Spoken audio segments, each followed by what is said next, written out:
أعوذ بالله من الشيطان الرجيم بسم الله الرحمن الرحيم الحمد لله رب العالمين وبه نستعين اللهم صل على سيدنا محمد النبي الأمي وعلى آله وصحبه وسلم رب اشرح لي صدري ويسر لي أمري واحلل عقدة من لساني يفقه قولي ولا حول ولا قوة إلا بالله العلي العظيم إلهي أنت مقصودي ورضاك مطلوبي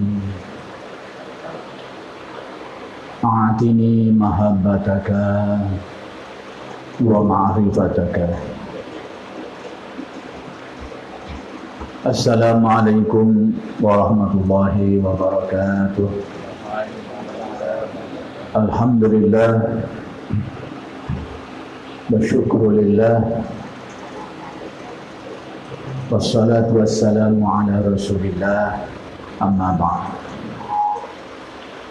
Ikhwan dan akhwat yang dimuliakan, pertama sekali mari kita sama-sama bersyukur, menyatakan syukur kita kehadrat Allah Subhanahu wa taala atas segala nikmat-nikmat yang dikurniakan zahir dan batin, dengan harapan mudah-mudahan segala nikmat-nikmat yang dikurniakan itu sentiasa dikurniakan kepada kita, bahkan ditambah lagi, dan dijadikan kita sebagai orang-orang yang memenuhi dan melaksanakan tuntutan syukur terhadap nikmat yang dikurniakan itu.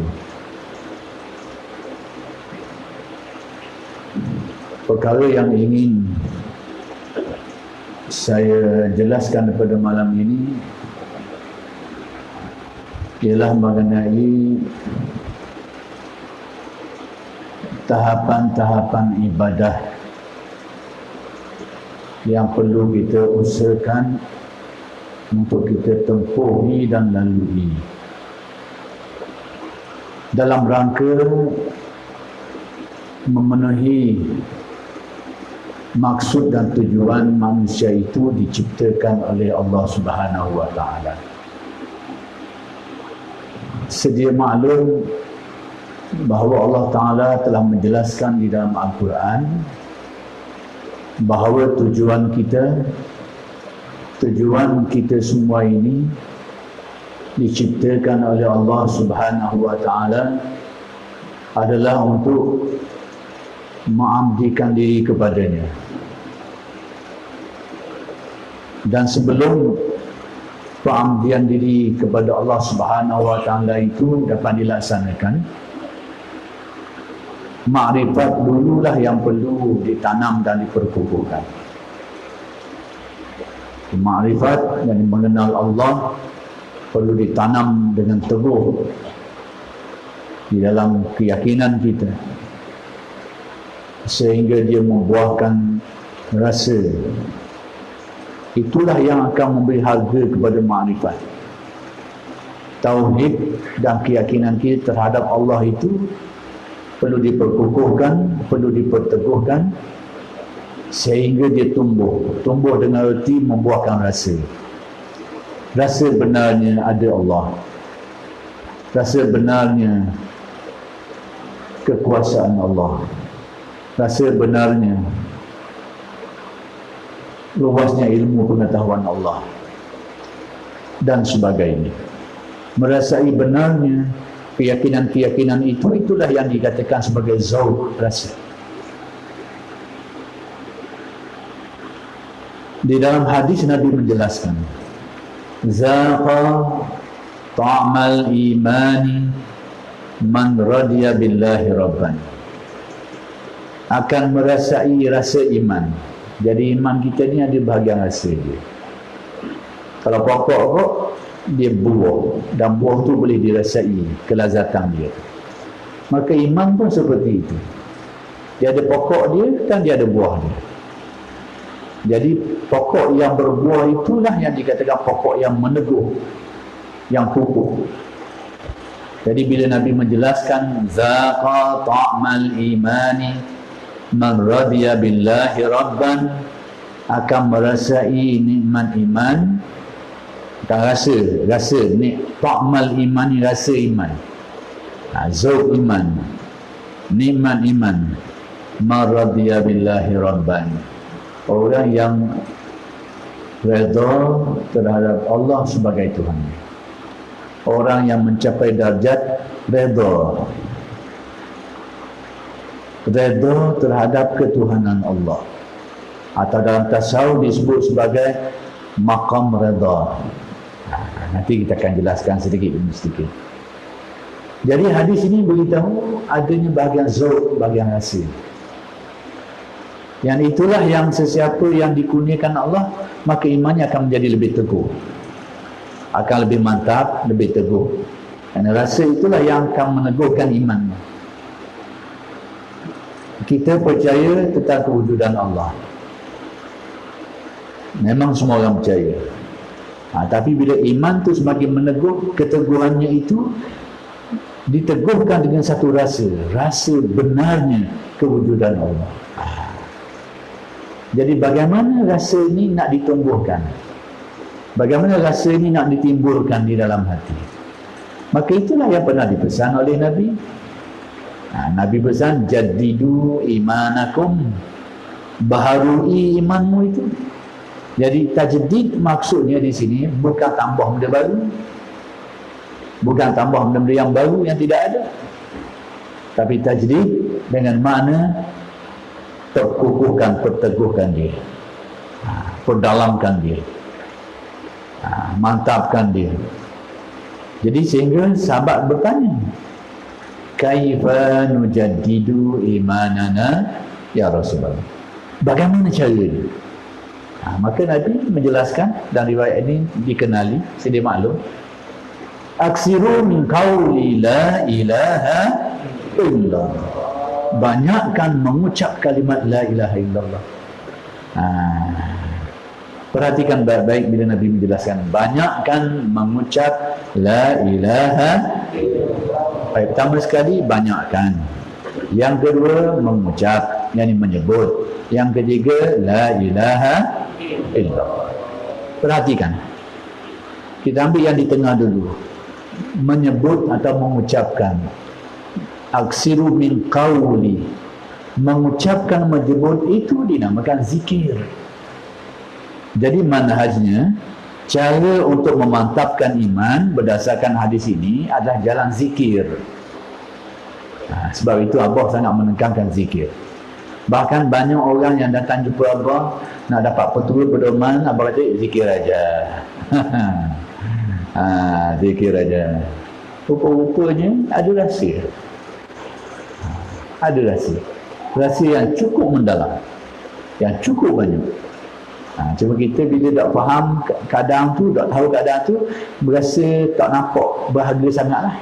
Tapi bagi orang yang memahami benda ni, dia akan nampak. Atas nasihat Abah tu, zikir aja tu penuh dengan pengertian. Penuh dengan pengertian. Jadi manhajnya, metodnya zikir. Ini cara ahli tasawuf lah. Dan ini diajarkan oleh Nabi, bukan ulama tasawuf mereka.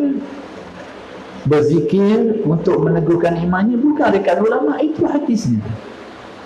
Hari ini banyak orang persoal tentang amalan ahli tasawuf ni. Soal itu, soal ni, banyak ni. Tapi tidak dikaji, tidak dibahaskan, tidak dipelajari secara mendalam daripada ahli-ahli dan orang-orang yang berkecimpung dalam perkara itu. Jadi dasar mengukuhkan zikir ini memang ada hadisnya, ada dalilnya. Baik. Yang kedua, aksiru. Ambil yang ketiga dulu. Zikir. Zikir apa? Zikir la ilaha illallah. Kalimat tauhid, la ilaha illallah. Kalimat yang disabdakan qad aflaha man qala la ilaha illallah. Akan beruntung, akan berhasil, akan berjaya, akan memperoleh kebahagiaan, kebaikan dan sebagainya orang yang benar-benar mengucapkan la ilaha illallah. Jadi kita mengucapkan kalimat ini, mudah-mudahan kita diangkat oleh Allah sampai tahap termasuk dalam orang yang benar-benar mengucapkannya. Mula-mula kita memaksa dulu. Siapa nak tambung, sekali rajin, sekali malas, biasalah. Kita manusia, kita berlatih. Kita belajar dengan guru kita, kawan-kawan ikhwan kita, berlatih lagi sampai tahap kita merasa kemanisan, keasyikan. Kita belajar sampai ke tahap itu, dia meneguh lagi. Nanti bila benar-benar mengucapkannya, bila seseorang tu benar-benar mengucapkannya, antaranya dia akan faham riwayat tadi, qad aflaha man qala la ilaha illallah. Akan beruntung, berjaya, berhasil, dan banyak lagi mana-mana itu tercapai orang yang benar-benar mengucapkan. Atau hadis lain yang lebih spesifik lagi, orang yang benar-benar mengucapkannya itu disabdakan oleh Nabi, tidak ada ma min ahadin yaqulu la ilaha illallah illa futihat lahu abwabus sama. Ini lebih khusus lagi. Hatta yufdiya ila al-arshi majtunibatil kabair. Tidak ada seorang pun yang benar-benar mengucapkan kalimatnya, mengucapnya dengan mendalam, mengisi jauh sampai ke dalam lubuk hati dengan penuh keyakinan, penuh perasaan. Jadi itulah yang kita berlatih berzikir itu dengan jalan tarekat itu, untuk mencapai supaya mengucapnya dengan benar ucapan itu. Dan tidak ada seorang pun yang benar-benar mengucapkan kalimat ini illa futihat lahu abwabus sama, kecuali terbukalah pintu langit. Pintu langit ni menurut faham ahli tasawuf, dia banyak makna.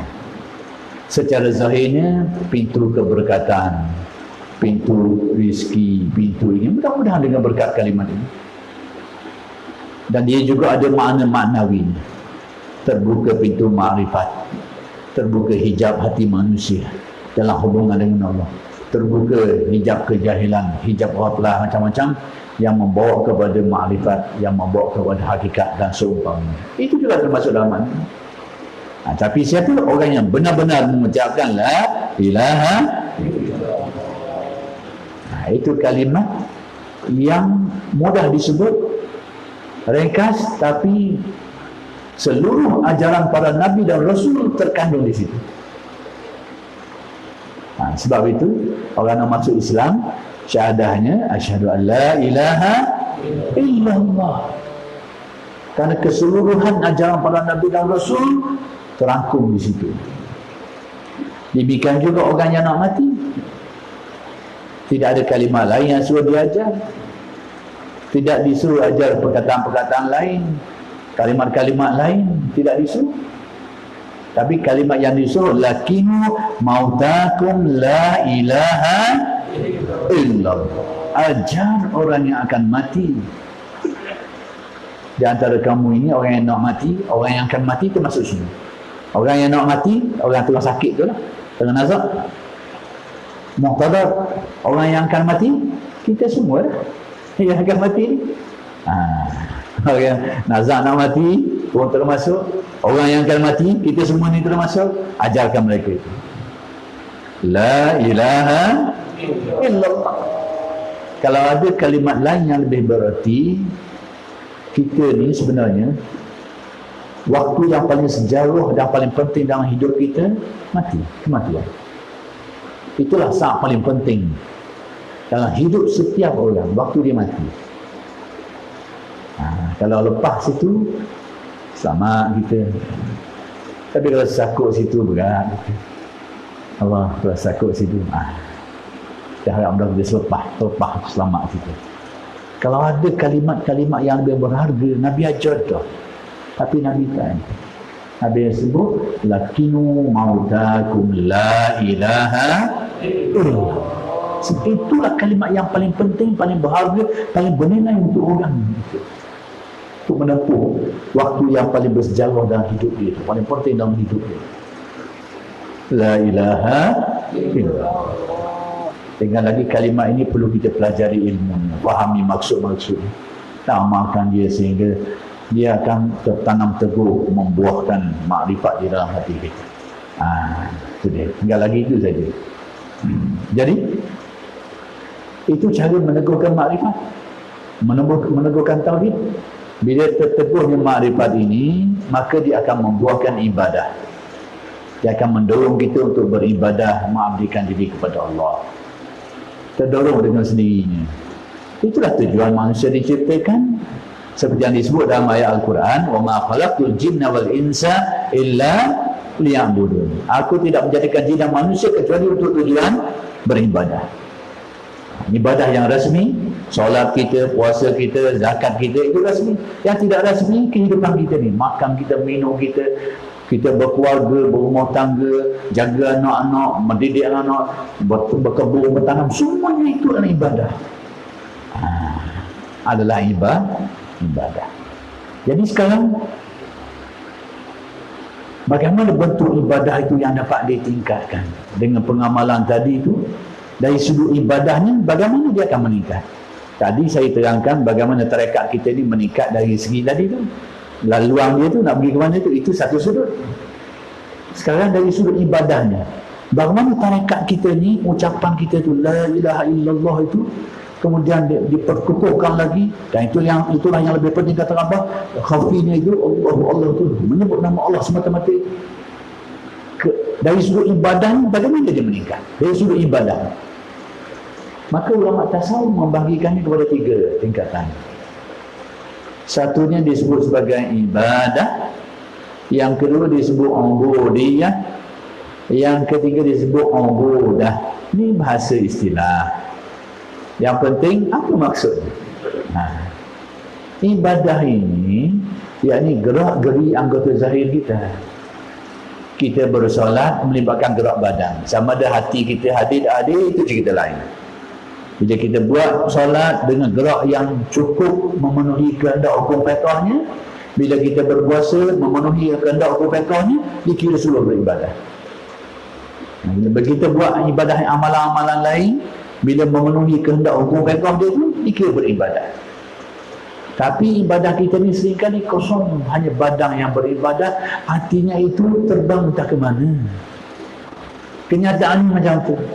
Dan semua kita merasa ini. Sebab itu Allah, saya bukan kita nak menyanjung guru kita melebihi orang lain, tidak. Tapi kita rasa gaya Abah bercakap itu cukup senang bagi kita. Abah dia tak kata korang mu ni jahat, mu ni hati hitam peletung macam karak, macam patak kuali. Dia tak tuju korang gitu. Dia kata mari kita sama-sama. Kata Abah. Padahal guru besar. Mari kita sama-sama, kata Abah. Perhatikan guru-guru yang arif. Dia tidak cermin ke orang saja, bahkan dirinya dulu lebih dicerminkan. Dan masa talqin Abah sebut, mari kita sama-sama mengucapkan kalimat. Mari kita sama-sama. Ya tak, mari belajar. Mu kena belajar dengan aku ni. Bukan bahasa yang tu. Bukan gaya tu. Mu ni tahu dia, mari belajar sini. Mari kita sama-sama. Ada Abah. Pada siapa dia tak kenal Abah. Dia tak kenal. Dari segi itu. Tapi ada orang yang kenal diri ini. Abah pun kata, saya pernah dengar dalam rakam talqin Abah tu, Abah pun sedar, Abah juga diganggu. Bukan tidak diganggu, tetap diganggu oleh setan. Apa pun sedar, tetap kita semua diganggu oleh setan. Kita sedar. Cuma dengan mempelajari zikir, mudah-mudahan tidak terganggu. Bukan tidak diganggu, tidak terganggu. Diganggu itu tak diganggu, memang kerjanya. Dia sudah register itu kerjanya. Tapi tidak terganggu. Tidak terganggu. Diganggu itu tak diganggu, tapi tidak terganggu. Kalau ada orang kata tidak ganggu itu bohong. Bohong yang itu. Tetap diganggu. Cuma yang kita perlukan tidak terganggu dengan gangguan itu. Itu yang kita kehendaki. Waalaikumsalam. Anda sekali boleh tuliskan.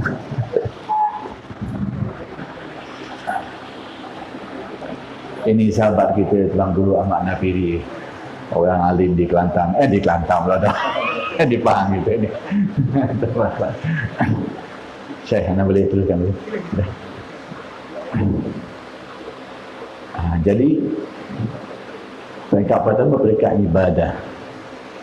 Jadi gerak badan kita beribadah, tapi hati kita belum tentu. Abah selalu menyebut kadang-kadang badannya di masjid, akal hatinya di toko, kata Abah. Di toko. Toko tu kedai lah, duduk kedai. Ini semuanya Abah kena diselaraskan, kata Abah. Itu sifatnya munafik, kata Abah. Munafik ni kerana yang di luar yang di dalam tidak sama. Bukan maksud munafik yang menyembunyikan kekufuran itu, bukannya itu. Munafik yang itu tidak selaras. Yang zahir dan yang batinnya tidak selaras. Badannya di masjid tapi hatinya di toko, kata Abah. Itu ibadah. Dari segi syariatnya, syaraknya sudah terlepas, sudah memenuhi. Tak, kalau dia sudah salat zuhur tidak perlu diqadha, sudah selesai, kewajipan itu sudah dipilih. Tetapi dari segi nilaian dan penerimaan itu belum pasti.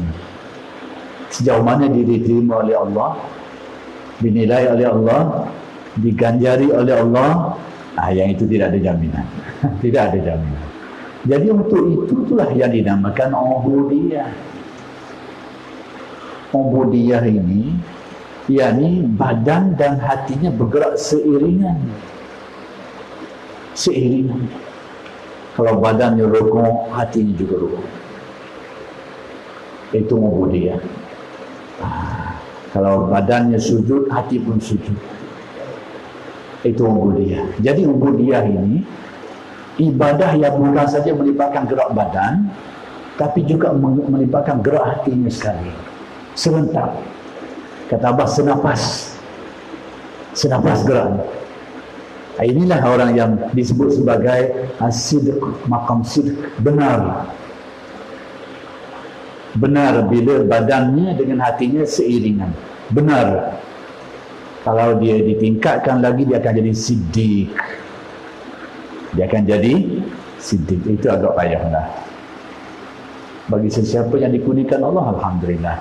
Kita ni boleh makan sidqu pun, alhamdulillah. Badan kita dengan hati kita seiringan.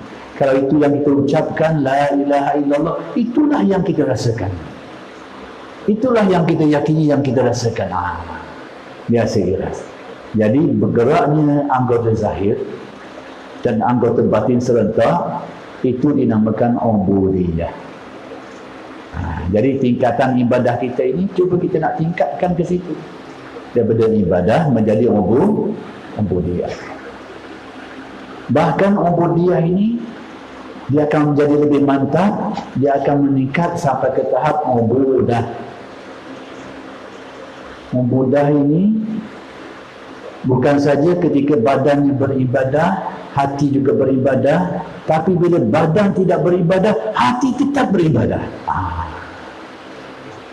Itu dia. Sebab itu jangan kita heran bila kita mendengar riwayat tidurnya orang alim itu lebih bernilai daripada jaganya orang yang jahil macam kita. Alim di situ kena faham arti alim. Berarti bukan alim dengan arti memiliki informasi. Kalau alim dengan arti memiliki informasi, berarti Richard Nicholson itu dia lebih baik daripada orang yang tidur orang, lebih baik daripada orang jaga. Jadi alim di situ dengan arti yang tersendiri. Ada riwayat orang yang tidur orang ini lebih baik daripada jaganya orang yang jahil. Kalau kita maknakan yang alim di situ dengan makna orang yang ada ilmu, tahu, yang berinformasi, berarti orang Yahudi yang hafal Quran, yang hafal hadis, orientalis yang menulis kitab-kitab Islam itu, berarti dia lebih baik lah. Berarti yang alim di situ bukan alim informasi, tapi alim dengan arti arif. Itulah tidurnya menjadi lebih berharga daripada jaganya orang yang jahil macam kita ini.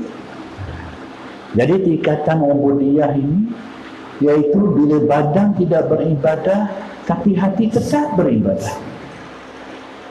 Itulah orang-orang dulu kita panggil solat bukan coklat daim. Jangan keliru dengan coklat daim. Solat daim. Ala solatihim daimun. Ada penceramah kita kata dia tak ada dengan begini ni. Kau ada orang lah nak kata ada tak ada pun. Tapi nak kabarnya alim ulama kita tu ada benda ni. Dan apa artinya? Solat daim iaitu ketika kita solat tu, ketika kita solat, badan kita beribadah, hati kita menuruti sekali. Bila kita qiyam, kita memahami kedudukan qiyam tu. Inni wajjahtu wajhiya lilladzi fataras samawati wal ardh. Aku menghadapkan diriku. Itu hakikat qiyam. Menghadapkan wajhi, diriku yang batin. Aku menghadapkan kepada Allah. Tawajuh hatinya. Itu hakikat qiyam. Rukuk dia, sujud. Aqrabu ma yakunul 'abdu min Allahi wa huwa sajid. Kedudukan yang paling dekat antara manusia dengan Tuhan ketika dia sedang sujud. Dan sujud tu sujud kan dahi tak lata. Sebab Tuhan tu duduk lata, jadi dekat. Ke kawan? Marah dengan Allah habis, sebab Tuhan duduk atas ni. Dia marahlah. Kita dekat sekali sujud, duduk bawah. Tak betul, atas ni. Kena legak bawah dekat lagi. Saja je kurang, tak maaf lah. Kurang. Tak ada apa lah. Tapi nak beritahunya, hakikat sujud itu, pergerakan badannya begitulah. Kepala kita itu sama taraf dengan kaki kita. Tapi hakikat sujud adalah iaitu terbuang segala keakuan diriku itu. Seolah-olanya kita ni balik kepada tanah, tak ada benda. Tak ada. Segala panca indera kita, kewujudan kita, semuanya itu sudah tidak ada apa-apa lagi. Sehingga benar-benar meyakini dan merasai keberadaan Allah, kesempurnaan sifat-sifatnya dan sebagainya. Itu hakikat sujud. Itulah kedudukan paling dekat antara manusia dengan Tuhan. Bila terbuang keakuan dirinya, apatah lagi ikatan-ikatan kemakhlukannya terbuang, itulah hakikat sujud. Tapi dah apalah, nak kabarnya bila kita semayang itu dia banyak rahsia dia. Ketika qiyamnya ada rahsia-rahsia dia, ada hakikat dia tu, surah, sujud dan sebagainya. Ketika tahiyat dia banyak perkara itu dibahaskan kitab tasawuf. Tapi kita ini, kalau kita dalam ibadah, semua itu kita lakukan, tapi kita tidak dapat menghayatinya sebab makam kita ibadah. Tapi kalau kita dikurniakan Allah, ditingkatkan kerohanian kepada ubudiyah, kita dapat menghayati semua itu dalam solat kita. Dalam solat kita dapat menghayati qiyamnya, ruku'nya, sujudnya, dapat menghayati rahsia-rahsia makrifat di dalam gerak-gerak itu. Tapi bila solat kita berhenti, selesai. Tapi bagi orang yang diangkat ke makam ubudah, dan itulah yang cuba kita nak tingkatkan pada makam ubudah, ketika solat selesai dengan salam, tetapi hakikat dia dengan Allah dalam solat itu tetap kekal dalam perjalanan hidup. Itulah orang panggil solat daim. Rahsia-rahsia solat tu masih berterusan sekalipun badan sudah tidak bersolat lagi. Inilah yang dikatakan oleh Syekh Abdul Qadir, al-anbiya ahya'u fi kuburihim yusallun. Solat itu. Para nabi ini, mereka itu hidup dalam kubur mereka dan mereka semayang. Menurut faham Syekh Abdul Qadir, solat daim tadi itu, solat hati dia itu, ruh dia itu tetap berjalan dalam ibadahnya itu. Itu faham Syekh Abdul Qadir. Dan mungkin ada yang faham lebih daripada itu, dengan atas makna mukjizat, bahawa mereka bersolat secara fizik dalam kubur mereka, wallahu a'lam. Tapi faham Syekh Abdul Qadir, solat qalbu mereka itu. Kata Syekh Abdul Qadir, solat qalbu, solat wusta. Dipanggil solat wusta. Wusta ni tengah. Sebab apa panggil solat tengah? Ni, duduk tengah ni. Antara atas bawah kiri kanan, duduk tengah ni. Hafizu ala salawati wa salatil wusta. Mulham Syamsul Qadir, salat qalbu. Inilah bila manusia tak bersolat pun, maksudnya dalam keadaan tidak bersolat, tapi ruhnya tetap menghayati rahsia-rahsia solat. Sampai dalam kubur. Jadi itulah yang kita cuba nak berusaha nak tingkatkan. Kata Abah tu, mari kita sama-sama berusaha. Maka amalan kita kekal. Abah guru kita mengajarkan pertama sekali menekuni kalimat tauhid la ilaha illallah dengan kaedah dan manhaj yang sendiri. Dan itu membuka pintu pada khafinya, ismu zatnya. Itulah yang lebih penting kata Abah. Khafinya mengisi latifah-latifah sehingga menjadikan seluruh jiwa raga kita ini menyedari tentang keberadaan Allah, tentang kekuasaannya, tentang ilmu, tentang kehendak ketentuannya, selalu dirasakan. Itu yang kita. Jadi itulah tarekat. Itulah tarekat. Jadi demikianlah kesimpulan mudahnya bahawa dari sudut ibadahnya, amalan zikir yang kita amalkan dari sudut ibadahnya nak bawa ikut tadi tu, nak meningkat daripada ibadah menjadi ubudiyah, daripada ubudiyah menjadi ubudah. Kalau tak dapat ubudah pun yang kau payahlah. Kalau makam sidquh ni siddiq, saya nak buat kau, maka saya nak buat kau. Berat lanang kita. Tapi paling tidak kita berusaha daripada ibadah menjadi ubudiyah. Supaya bukan saja badan kita yang bergerak beribadah, tapi hati kita selaras, kata bahasa nafas, serentak. Itu pun alhamdulillah seribulah. Jadi itu sajalah yang saya nak kongsikan pada kali ini. Mudah-mudahan yang sedikit itu memberi manfaat kepada kita semua. Aku qauli hadza wa astaghfirullahal azim wa lakum. Wassalamualaikum warahmatullahi wabarakatuh.